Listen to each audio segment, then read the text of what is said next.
디모데전서 4장 14절로 16절 말씀입니다. 디모데전서 4장 14절과 16절.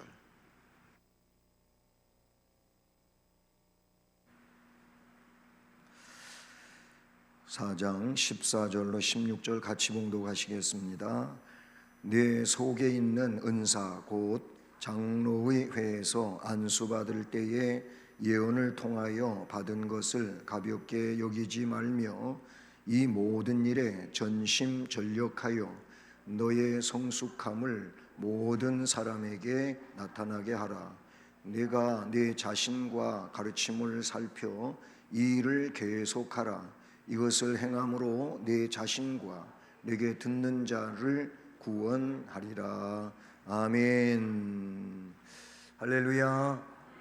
네, 날씨가 정말 계속 무덥습니다. 지칠 수 있는 이런 계속되는 더위 속에서 그동안도 건강으로 여러분이 지내올 수 있는 것 하나님의 은혜이고, 앞으로도 주님의 은혜로 복된 삶을 더 충만하게 살아가시는 모두가 되기를 주님 이름으로 축복합니다. 아멘. 네, 오늘은 본문 말씀에 보면은 전심전력 15절에 나오지요. 지난 시간에는 그 13절 마지막에서 전념하라, 전념에 대한 말씀이 있었는데, 오늘 15절에는 이 모든 일에 전심전력하여 라는 말씀이 있어서 전심전력해야 할 일이라는 말씀 제목을 가지고 또 주님의 음성을 듣는 은혜로운 시간 되기를 주님 이름으로 축복합니다. 네, 지난 시간에도 우리가 앞에서 그 성장 혹은 성숙이라고 하는 말씀을 살폈지만은, 그래요. 성도는 성숙한 신앙생활로 자꾸자꾸 발전되어 가야 돼요. 그냥 제자리에 머물러 있어서도 안 되고, 더구나 뒤로 물러서는 그런 신앙이 되면 안 돼요. 신앙은 계속 천성을 향하여 한 걸음 한 걸음 전진되어 가야 되지요. 계단으로 말하면 자꾸 계단을 올라가야 된다. 한 계단 한 계단 그 성장의 모습으로 나아가야 되지요. 그러기 위해서는 우리가 뭘 해야 되느냐? 지난 시간에는 이 말씀과 떨어질 수가 없다. 말씀 속에서 자라간다는 거예요. 왜냐하면 말씀은 영혼의 양식이 되기 때문에 그렇습니다. 자, 그러면 전심전력을 해야 할 일이 어떤 일들일까? 오늘 말씀에서 그 내용들을 한번 살펴보려고 합니다. 자, 오늘 제목은 전심전력해야 할 일. 네, 전심, 그 다음에 전력 해야 할 일. 네, 우리 이거 한문이죠. 전심, 전력은 한문인데, 전심은 온전전자 마음심자, 그래서 마음을 다해서, 그 다음에 전력은 힘을 말하는 거예요. 온 힘을 다해서. 그러니까 온 마음과 온 힘을 다해서 우리가 해야 할 일이 있다, 그 말이에요. 주님은 그랬잖아요. 내 마음과 뜻과 성품을 다하여 주 너의 하나님을 사랑하라. 그것도 뭐예요? 온 마음과 온 힘이에요. 내 마음과 뜻과 힘을 다하여 하나님 사랑하라, 그런 말씀을 주님이 하시기도 하셨는데, 이 마음을 다하지 않으면은 이룰 수가 없어요. 마음을 다하는 거는 굉장히 중요한 거예요. 이게 신앙생활에 내 마음을 다 쏟아붓는 게 굉장히 중요하다, 그 말이에요. 마음만 그러면은 되냐? 그것도 아니에요. 마음과 내 몸이 가지고 있는 온 힘이에요. 이 힘과 마음을 다해서 해야 할 일이 있다, 그런 얘기인데, 그 첫 번째 내용을 오늘 말씀에서 보면 은사에 대한 거예요. 은사. 이 은사를 소중히 여겨야 한다. 네, 은사를 소중히 여겨야 한다. 이게 전심전력해야 할 일이에요. 그러니까 중요한 포인트는 뭐냐면은 이 은사를 유지하기 위하여, 은사는 주님께서 주님을 위해서, 하나님 나라를 위해서 내게 주신 것이 은사예요.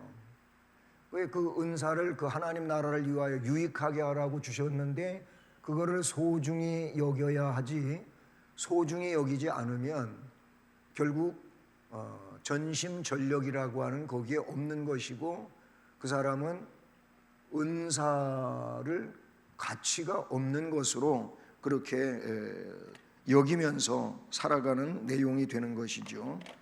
자, 그래서 오늘 말씀의 14절을 보시면 14절을 한번 다시 읽어보시겠습니다. 시작. 내 속에 있는 은사 곧 장로의 회에서 안수받을 때에 예언으로 말미암아 받은 것을 조심 없이 말며. 아멘. 자, 여기서 내 속에 있는 은사라 그랬어요. 여기서 내 속은 뭐예요? 지난 주일에도 우리가 그런 말씀을 듣고 그랬는데, 바로 내 영혼을 이야기하는 거예요. 내 속은 내 영혼이에요. 하나님은 우리를 하나님의 형상과 모양대로 창조하셨다 그랬잖아요. 하나님의 형상과 모양이 이런 우리의 외형을 두고 하는 얘기가 아니에요. 예? 우리의 외형이 아니고 우리의 영혼이다 그 말이에요. 예? 이 영혼인데 내 속에 있는 은사, 하나님의 은사는 어디에 오는 거냐면 내 영혼 속에 오는 거예요. 내 속에 오는 거예요. 그 내 속에 온, 내 영혼 속에 온 은사, 그 은사라고 말씀을 했고, 예, 은사. 근데 이 은사는 오늘 말씀에 설명하기를 어떻게 주어진 거냐, 하나님이 주시는 건데, 하나님이 주시는 거지만 그 과정을 여기에 담고 있어요. 과정이 뭡니까? 장로의 회에서 안수 받을 때 예언으로 말미암아 받은 것이라고 돼 있어요. 그냥 뚝딱 주어진 게 아니고 장로의 회에서 안수 받을 때 예언으로 말미암아 받았다 이렇게 말하고 있어요. 거기에 보면 첫째는 장로의 회에서 안수로 받았다 이런 얘기가 나오고, 또 한 가지는 뭡니까? 예언으로 받았다는 거예요. 예언이라 그 말, 그 자체가 예언이다 이렇게 얘기하고 있어요. 은사가 내 속에 주어지게 됐는데 그 은사는 그냥 뚝딱 온 게 아니라고 하고 있고, 장로의 회에서 안수를 받을 때 예언으로 주어졌다. 그거에 대하여 조심 없이 말며, 즉 조심하라. 그 은사를 소중히 여기 위하여 조심하라. 이런 말씀을 이야기하고 있는 것이죠. 여러분, 이 장로의 회라고, 장로회라고 하는 거는 뭐 장로교 그런 뜻이 아니고, 이 내용은 구체적으로 얘기하면은 안수위원을 얘기하는 거예요. 안수위원. 오늘날 우리가 뭐 목사 안수를 받는다, 장로 안수를 받는다, 안수집사 안수를 받는다, 아니면 권사님으로 취임이 된다. 안수식은 안 하지만 그렇게, 그게 어디서 하는 거냐면 안수위원들이 하는 거예요. 이게 성경에 나오고 있는 대로 그렇게 조직한 거예요. 그래서 안디옥 교회가 바나바와 사울을 선교사로 파송을 하게 되는데 그냥 사람들이 한 게 아니에요. 성령이 그렇게 하라고 지시를 했고, 성령의 지시를 따라서 금식기도 한 이후에 바로 이 안수위원들이 장로회에서 안수를 했다 이렇게 보시면 되는 거예요. 이게 발전되고 그래서 오늘날 뭐 우리 장로교회로 말하면은 노회에 계시는 목사님들이 안수위원으로 그 임직식에 오셔서 안수하잖아요. 얼마 전에 우리가 장로, 안수집사 그렇게 했잖아요. 권사님들 했잖아요. 이 안수위원들이 안수를 하는데 예언을 했다 그 말이에요. 그 예언이라고 하는 거는 다시 말하면은 안수 기도라고 보시면 되는 거예요. 그러니까 뭐 안수 기도는 목사는 노회의 목사님이 안수 기도를 하겠지만 안수할 때 노회장이 대부분 하는 거예요. 안수위원 중에 노회장이 그 대표가 되고 기도를 해요. 그러나 개교회에서 장로, 안수집사, 권사를 할 때에는 그 기도자는 담임 목사가 하는 거예요. 노회에 더 어른이 있고 훌륭한 분이 계셔도 그분이 하는 게 아니고 그 개최 교회의 담임자가 된 담임 목회자가 기도를 한다 그런 얘기예요. 여러분 그렇게 했잖아요. 지난번 임직식 때에도 장로, 장립 기도, 안수집사 기도, 권사 취임 기도 담임 목사가 했잖아요. 예. 그 기도가 뭐냐면 예언과 같은 거라 그 말이에요. 뭐 예언이라고 그래서 이 사람에 대하여 앞으로 뭐 이 내용을 문자 그대로 예언을 한 게 아니고 그때 기도한 것이 안수위원 중에 안수 기도한 것이 그게 그에 대한 예언과 같은 거다 그런 의미예요. 그걸 어떻게 하라고요? 장로회에서 안수를 받을 때 예언으로 말면 받은 것을 조심 없이 말며 그랬는데 이 기도가 그냥 기도가 아니잖아요. 그 기도를 하기 위하여 역시 기도자인 담임 목사도 그거를 굉장히 기도하면서 준비를 한 거예요. 그리고 아주 심플하게 그리고 꼭 필요한 내용들을 그 기도에다가 담았어요. 저는 다른 거는 그냥 하나님의 그 땅 그 기도 때 그때 주시는 영감을 따라 기도하는데 제가 이 안수 기도만큼은 그냥 하지 않고 기도문을 써요. 기도문을 써서 그거에 근거해서 기도를 했어요. 그 기도문이 필요하시다고 하면은 해당자들이 필요하다고 하다면 제가 드릴게요. 제가 가지고 있으니까 여러분 그때 기도하면 그 시간이 굉장히 집중도 잘 안 되고 막 그러죠. 그래서 뭐 결혼식 하는 사람이 결혼식을 어떻게 하는지 신랑 신부는 알지를 못해요. 그리고 지나갔다 그래요. 그런 것처럼 당사자들은 잘 몰라요. 무슨 기도를 받았는지 잘 몰라요. 예. 뭐 우리 교회는 그거에 대한 어떤 영상도 있고 그렇겠습니다만은 그 기도 내용은 그에게 있어서 그 직분자로 일생을 살아가는데 아주 중대한 내용이 되는 거예요. 그 기도 속에서 계속 살아야 되는 거예요. 왜냐하면 하나님이 나에게 기름을 부어 안수할 때 취임을 할 때 주신 기도의 내용이란 말이에요. 예언의 내용이란 말이에요. 거기에는 그가 앞으로 어떻게 복을 받고 어떻게 하라는 내용도 있겠지요. 그리고 그 말미에는 전부 그를 그 사명 잘 감당하려고 축복하는 축복 기도가 절반을 차지한다 이렇게 볼 수가 있어요. 그의 개인적으로 그의 가정적으로 자녀 직장 이런 데 대한 기도를 담고 있다 그런 얘기죠. 근데 이 내용을 말씀을 하시면서 이런 중차대한 어떤 조직에 따라서 기도받았다 예언을 받았다 이렇게 말씀하고 있는데 거기에서 말씀하고 있는 내용에 가볍게 여기지 말며라고 하는 말이 마지막에 나온다는 말이에요. 가볍게 여기지 말며, 네, 여기지 말며. 그전 성경은 이걸 조심 없이 말며 이렇게 썼었어요. 개역 성경에서는 그때는 조심 없이 말며. 자, 가볍게라고 하는 이 원어는 아멜레오라고 하는 단어를 썼어요. 아멜레오라고 하는 단어는 즉 가볍게 여김 그런 의미에서 아멜레오인데 가볍게 여긴다고 하는 것은 다른 말로 소홀히 여기다 그런 뜻이에요. 소홀히 여김. 여러분 중요한 것을 소홀히 여기면 이 사람은 지혜롭지 못한 사람이죠. 그렇죠? 정말 중요한 거를 중요하게 여길 줄 알고 소홀히 여겨도 되는 거를 소홀히 여기는 게 지혜예요.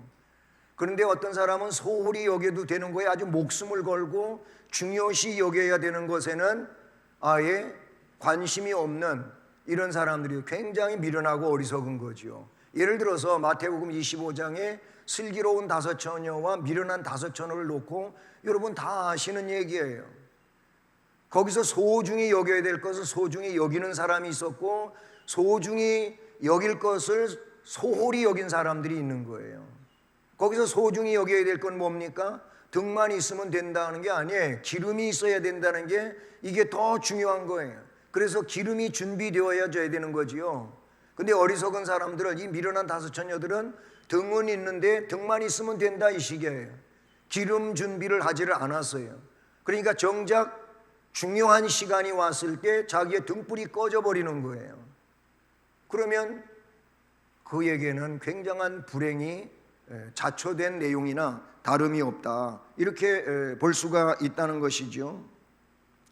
여러분, 장로회에서 안수를 받을 때 예언받은 이 내용, 기도받은 내용을 어떻게 하라고? 아멜레오 하지 말라. 즉 소홀히 여기지 말라, 가볍게 여기지 말라, 아니면 조심 없이 말라. 조심하라 그 말이, 그거에 대하여 아주 굉장히 관심을 기울이고 조심성 있게 그렇게 말씀하라고 말씀하고 있는 내용인 것이죠. 그래요. 하나님께 영광을 돌려야 할 은사가 굉장히 소홀히 여겨지는 거예요. 그러면 하나님이 그를 통하여 영광을 받으실 근거가 없는 거예요.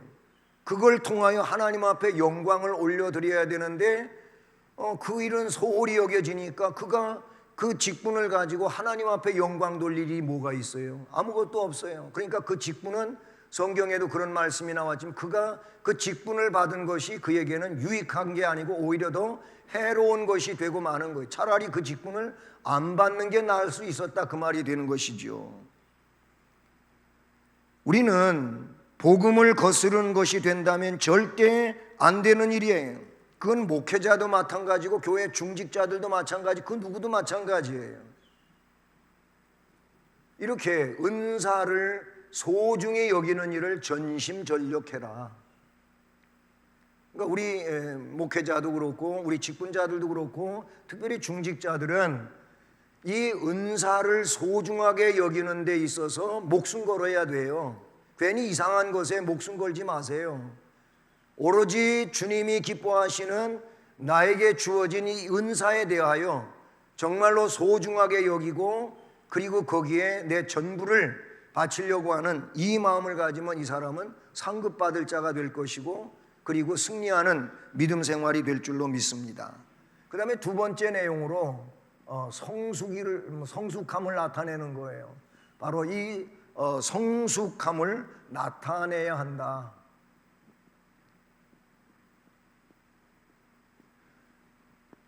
성숙함. 그래서 15절은 이렇게 말하잖아요.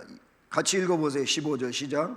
이 모든 일에 전심전력하여 너의 성숙함을 모든 사람에게 나타나게 하라.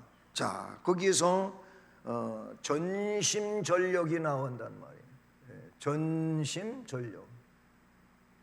제목에 나오는 문제가 되겠죠. 그 다음에 그렇게 해서 전심전력해서 뭘 하라는가 하면 너의 이 성숙함을 나타내라.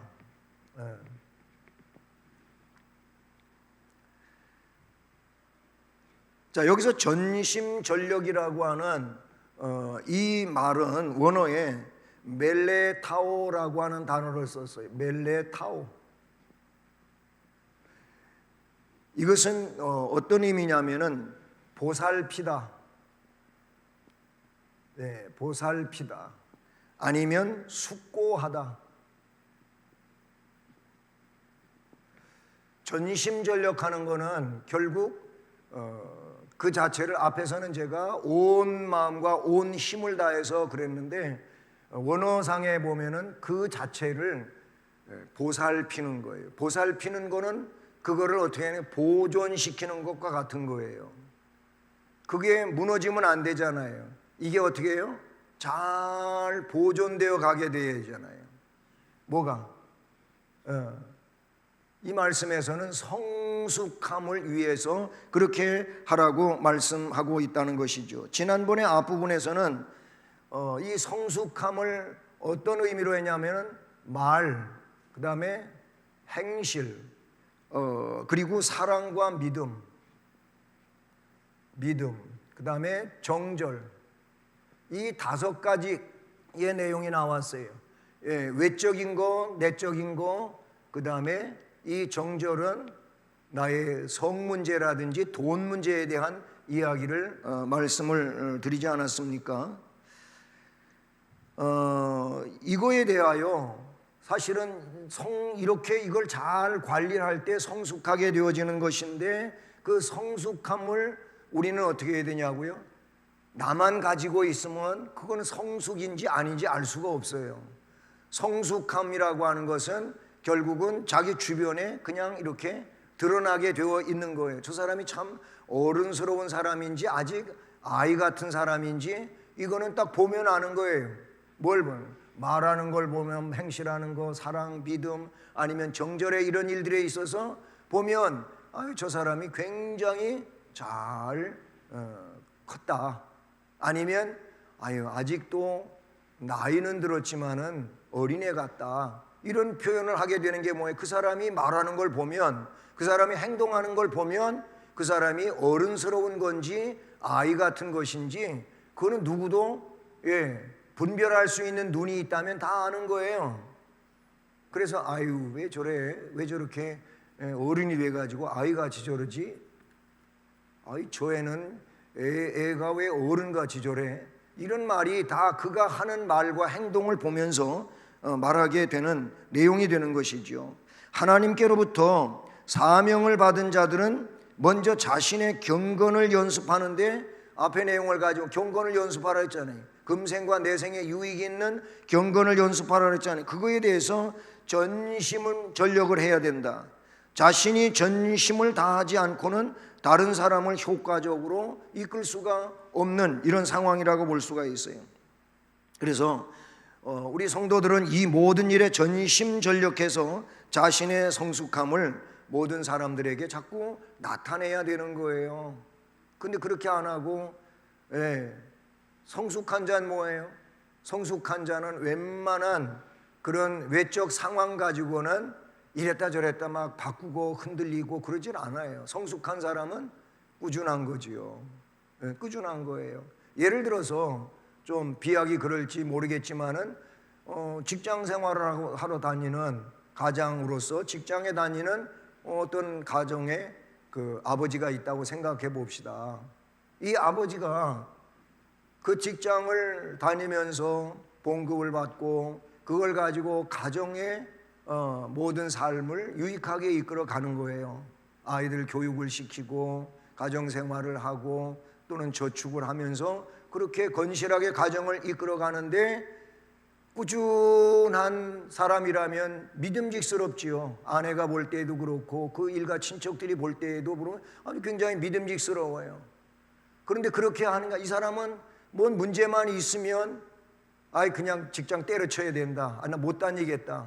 실제로 견디다가 못 넘기고 그냥 사퇴하고 퇴직하고 또 다른 데 가보려고 하고, 그 힘든 과정을 거쳐서 또 다른 데 가기는 갔는데 거기 가서도 또 오래 있지 못하고, 그런 식이라고 생각을 해봅시다.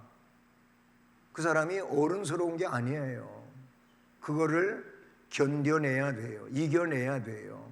그러면서 그가 자꾸자꾸 더 커가는 것이고, 그리고 그가 자기의 그 가장으로서의 그 역할을 성실하게 감당해 나가는 진정한 그 가장으로서 또는 어른으로서 자기 역할을 다하는 거죠. 그거는 일반적으로도 그렇다는 얘기예요. 교회 직분자도 마찬가지예요. 직분자도 무슨 문제가 있으면 전능하신 하나님을 믿고 그 하나님이 처리하실 것을 우리는 소망하면서 기도하고 믿음으로 내 사명 감당하며 나아가는 게 뭐예요? 성숙함이에요. 그게 그게 성숙함이고 그게 어른스러운 신앙의 모습이다 라고 볼 수가 있는 것이지요. 그래, 우리는 경건 생활에 전심전력을 해야 된다. 그 다음에 세 번째로 마지막 절 16절에서 가르치는 일을 계속하라 이 말을 디모데에게 주문하고 있어요. 가르치는 일을 가르치는 일, 바로 이 일을 계속해야 한다.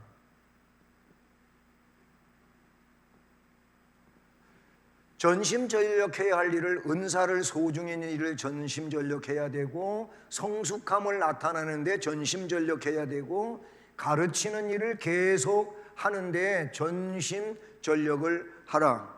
오늘 말씀에 그렇게 나오죠. 자, 이 가르치는 일은 뭐예요? 결국은 자기가 먼저 성숙하게 되어서 그래서 말씀도 그만큼 다른 사람보다 잘 알고 하기 때문에 가르칠 수 있는 내용이 되는 거예요. 신앙의 경험을 가졌고 그리고 신앙생활에 누구보다 앞장서 있는 자로 이끌고 갈 수 있는 이런 위치에 있다 그 말이에요. 그래서 이 일을 해야 되는데 이 일은 한때만 하는 게 아니고 오늘 말씀해 보면 계속이라고 하는 단어를 썼어요. 계속. 예. 이 계속. 이것은 에피메노. 이 에피메노라고 하는 단어 굉장히 중요한 단어입니다. 우리 신앙생활 중에 아주 중요한 단어가 하나예요. 이게 뭐냐면은 머무르다, 또 남아있다, 또 한 가지가 있는데 존속한다. 존속하다. 계속이라고 하는 단어가 에피메노라 그런 뜻이에요. 헬라어에서. 자, 머물러야 돼. 계속 어떻게 하라고요? 이 머무르다, 계속이 머무르다 그런 뜻을 갖고 있다 그런 얘기예요. 신앙생활 하는데 우리가 문제가 되는 내용이 뭐냐면은 머물러 있지 못하기 때문에 문제가 되는 거예요. 앞에는 지금 전진에 대한 이야기를 했지요. 그런데 이 전진을 하지 말고 그 자리에 있으라 그런 의미는 아니에요. 우리는 전진을 하되 이 뭔가에 머물러 있어야 되는데 이 머물러 있어야 될 게 뭐냐? 말씀에 머물러 있어야 된다 그 말이에요. 우리가 가르치는 일, 뭘 가르쳐요? 말씀을 가르치는 거예요. 신앙의 그 능력과 역사들을 가르치는 거예요. 거기에 계속해야 되는데 계속은 에피메노, 머물러 있어야 된다 그 말인 거예요.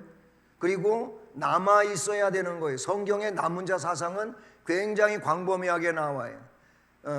구원은 누가 받는 것입니까? 남은 자가 받아요. 남은 자가 받아요. 그래서 예수님은 마태복음 24장에서 그걸 어떻게 표현했냐면 끝까지 견디는 자는 구원을 얻으리라. 끝까지 견딘다는 거예요. 성령의 사람은 끝까지 견디게 되어 있어요. 진정한 하나님의 백성은 끝까지 견디게 되어 있어요. 구약 성경에는요, 산 위에 많은 나무들이 다 없어지고 듬성듬성 깃대같이 나무들이 서 있다는 거예요. 벌목한 산에 가보시면 다 나무 잘라버리고 이상하게 한두 나무 거기다 세워놨는데 꼭 난 그거 볼 때마다 성경이 생각이 나는 거예요. 다른 나무 다 베어갖고 벌목돼서 토막이 나가지고 이렇게 실려가고 그랬는데 나무들이 남아있어요. 근데 성경에 남은 자가 산 위에 마치 깃대같이 서 있는 나무처럼 된다 이런 말씀도 있어요. 주님은 그 내용을 말세에 믿는 자를 보겠느냐, 믿음이 있다고 하면서 믿는 게 아니다 그 말이에요. 그러니까 이런 문제로 저런 문제로 다 어떻게 남아있지를 못해요. 머물러 있지를 못해요. 존속시키지를 못해요. 예? 에피메노, 계속이 안 되는 거예요. 예? 머물러 있어야 되고 남아 있어야 되고 존속되어야 되는데 그렇지를 못해요. 다시 예를 들어서 앞에 우리는 장로회에서 안수받은 때 예언으로 받은 것이 있어요. 기도를 받았다 그 말에 기도의 내용을 말한다 그랬어요. 그러면 그때 저 같은 경우는 그랬어요. 저는 목사 안수를 인천에 있는 지금은 굉장히 대형 교회가 됐는데 진광교회에서 받아서 그때 한남로에 했거든요. 한남노회, 한남노회에서 이제 이쪽 서울 쪽으로 오면서 서울 남노회에 제가 이제 가입을 했단 말이에요. 그 당시엔 한남노회, 우리 수원성심교회도 애초에 등록할 때는 한남노회에 등록을 했어요. 성심교회로 등록을 했는데 노회에서 언젠가 설명드렸잖아요. 서울에 이미 성심교회가 있었어요. 그래서 수원성심, 수원에 있는 성심교회니까 수원성심교회라고 해라 갖고 이 교회가 수원성심교회가 됐다 그 말이에요. 한남노회에서. 그런데 그 진광교회에서 안수를 받았어요. 저는 그때 안수 받을 때 노회장 목사님이 안수 기도해 준 것 뭐 다 기억은 못해요. 그런데 그 중에 몇 가지 기억하고 있는 것이 있어요. 그게 왜 그러냐면 그때 내가 목사로서 기름 부음을 받으면서 받은 기도예요. 그래서 목회를 위하여 저에게 기도해 준 그 노회장님 목사님의 기도가 지금도 제 귓전에 맴도는 것이 있다 그 말이에요. 예. 그것에 대한 것은 목회자의 그 베드로서에 있는 말씀처럼 양무리의 본이 되라.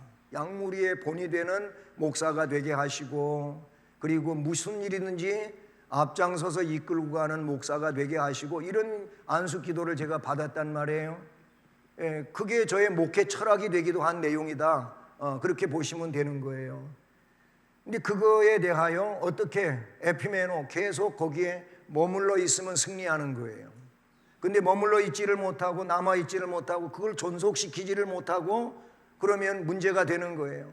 예를 들어 장로님이든 권사님이든 아니면 안수 집사님이든 직분 기도 예언을 받았었는데 그거에 대하여 어떻게 에피메노 해야 된단 말이에요. 계속 그 사명을 감당하고 가야 되는 거예요. 그냥 직분 받을 때만 나는 뭐 장로고 권사고 아니면 안수 집사고 그리고 나서 그 다음에는 머물러 있지를 못해. 거기에 머물러 남아 있지를 못해. 그게 존속되지를 않는다. 그 사람은 그 직분자가 아니라고 볼 수도 있는 거예요. 그냥 이름만 그런 것이지 주님이 보실 때 그것이 올바른 것이겠느냐라는 거예요. 여기서 계속이라고 하는 것은 이런 의미를 가지고 있는데 원어상의 의미는 그렇습니다. 또 이거 계속이라고 하는 것은 시간적인 것이 있고 공간적인 것이 있어요. 이 시간적이라고 하는 것은 디모데후서 4장 2절 말씀에 근거해 볼 때 거기 말씀은 이런 내용입니다. 때를 얻든지 못 얻든지 항상 힘쓰라. 때를 얻든지 못 얻든지 항상 힘쓰라. 범사의 오래 참음과 가르침으로 경책하며 경계하며 권하라. 이렇게 말씀했는데 이 말은 어떤 의미가 되겠습니까? 이거는 시간으로 이어져 가는 내용이라고. 때를 얻든지 못 얻든지 항상, 거기 그렇게 나오고 있어. 항상 힘쓰라는 거예요.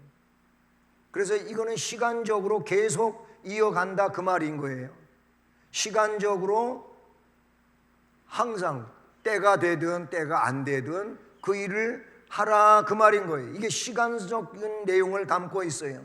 공간적인 것은 마태복음 28장 19절과 20절,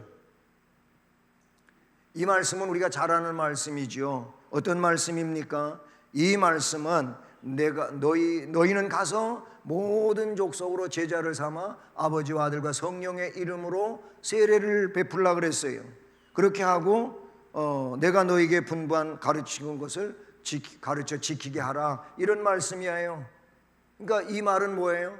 이거는 시간성보다는 공간성을 가지고 이야기하는 거지요.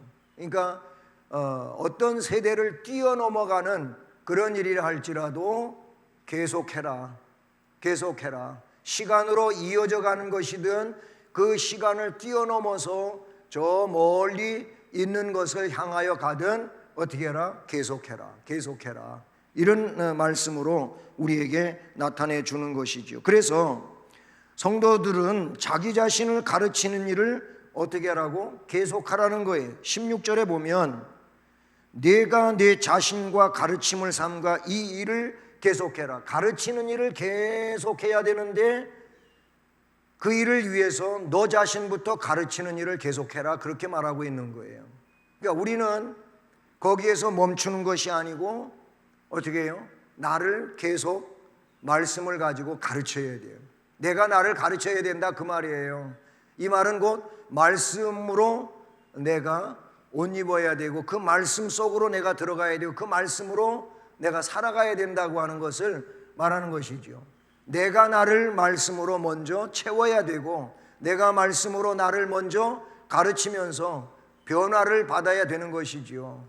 그래야 그런 사람이 다른 사람을 가르치는 일을 계속할 수가 있지, 자기는 전진, 발전, 진보가 되어지지 않으면서 남을 가르친다고 하는 것은 이거는 너무나도 말이 안 되는 그런 이야기라고 볼 수가 있어요. 먼저 자신을 가르치는 일을 계속하지 못하는 자는 남을 가르칠 수가 없게 된다. 중요한 것은 삼가 이 일을 계속하라고 말씀하고 있다는 사실이지요. 뭐예요?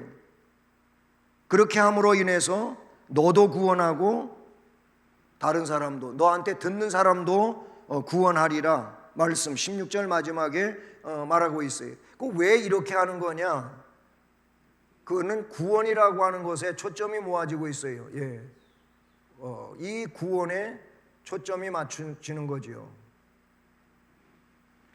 구원이라고 하는 것은 나의 구원도 마찬가지고 나를 통하여 다른 사람들의 구원도 마찬가지인 거예요. 우리가 신앙으로 살아요. 교회 생활을 해요. 이렇게 신앙생활을 하고 교회 생활을 하는 그 구체적인 목적은 다른 데 있는 게 아니고 구원에 있는 거예요. 구원에.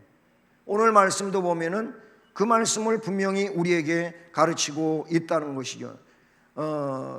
내 자신과 내게 듣는 자를 구원하라. 이 일을 계속 함으로 말미암아 이것을 행함으로 내 자신과 내게 듣는 자를 구원하리라. 그럼 결국 말씀을 나를 가르치고 말씀으로 다른 사람을 가르침으로 목적은 뭐냐면 구원에 이르게 하는 겁니다. 다른 게 아니잖아요. 구원에 이르게 하기 위하여 하나님의 말씀이 필요한 것이고 신앙생활이 필요한 거예요. 우리가 신앙생활하는데 앞에서 이야기한 것처럼 머물러 있어야 되고 남아 있어야 돼, 존속시켜야 될 이유는 왜 그렇습니까? 구원을 위해서 그렇게 해야 되는 거예요. 그렇지 못하면 그 구원이라고 하는 것이 하나님의 선물인 거 맞지만, 그렇지만 내가 어떻게 사느냐, 그것은 구원받은 자의 삶을 내가 사는 것인가 그렇지 않은 것인가를 그 생활을 통하여 가늠하게 되는 내용이 되기도 때문인 것이죠. 그러므로 우리 성도들은 하나님의 말씀을 읽어야 되고 배워야 되고 실천하는 이 일을 계속해서 어떻게 전심전력해야 된다. 이게 우리가 할 일이에요.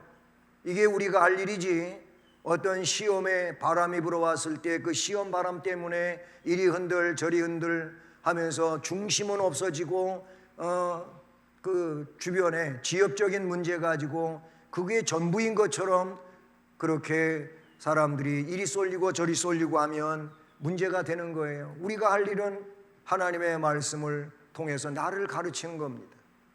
그리고 내가 하나님의 말씀으로 은혜를 받았다면 그거를 또한 다른 사람들에게 나누는 것이지요. 여러분, 그러니 은사를 소중히 여기는 자가 됩시다. 은사를 소중히 여겨야 돼요. 직분자는 자기가 안수위원으로부터 안수 기도를 받을 때 그때 받은 그 기도, 말씀에는 예언으로 나오는데 이거를 소중히 여겨야 돼요. 그리고 전심전력해서 성숙함을 나타내야 되는 거예요. 성경을 보면 그리스도의 장성한 분량에 이르기까지 자라가라 그랬습니다. 우리는 주님을 모델로 해서 주님께까지 자라가기를 항상 힘써야 될 줄로 믿습니다. 그리고 자신과 타인에게 가르치는 일을 계속해서 자신도 구원하고 주변 사람도 구원하는 이런 은혜가 함께하기를 주님의 이름으로 축복합니다. 은혜로우신 하나님 아버지 감사드립니다. 오늘 전심전력해야 할 일에 대하여 말씀을 주셨습니다. 은사를 소중히 여겨라고, 성숙함을 나타내라고, 가르치는 일을 자신에게도 타인에게도 계속 하라고 전심전력해야 할 일이 무엇인지를 가르쳐 주셨습니다. 바로 여기에 우리는 목숨을 걸 수 있게 해주시고, 그러므로 신앙이 아름답고 빛나는 신앙으로 하나님께 영광을 돌리고 또 많은 이들에게 귀감이 되고 모범을 보이면서 주님 영광을 드러낼 수 있는 우리들이 될 수 있도록 인도하여 주시옵소서. 하나님 영광 가리우는 일을 우리가 하지 않게 하여 주시옵고, 우리 하나님께서 응원하시고 역사하시는 귀한 일들에 더욱더 힘을 쏟을 수 있는 우리들이 되게 하여 주시옵소서. 무더위 속에서 힘들어하고 있는 모든 이들 하나님께서 위로하시고 긍휼을 베푸시고 신앙에 전심전력하기 위해 힘을 더해 주시고 아버지 하나님께서 역사하여 주시옵소서. 예수 그리스도의 이름으로 기도드립니다. 아멘.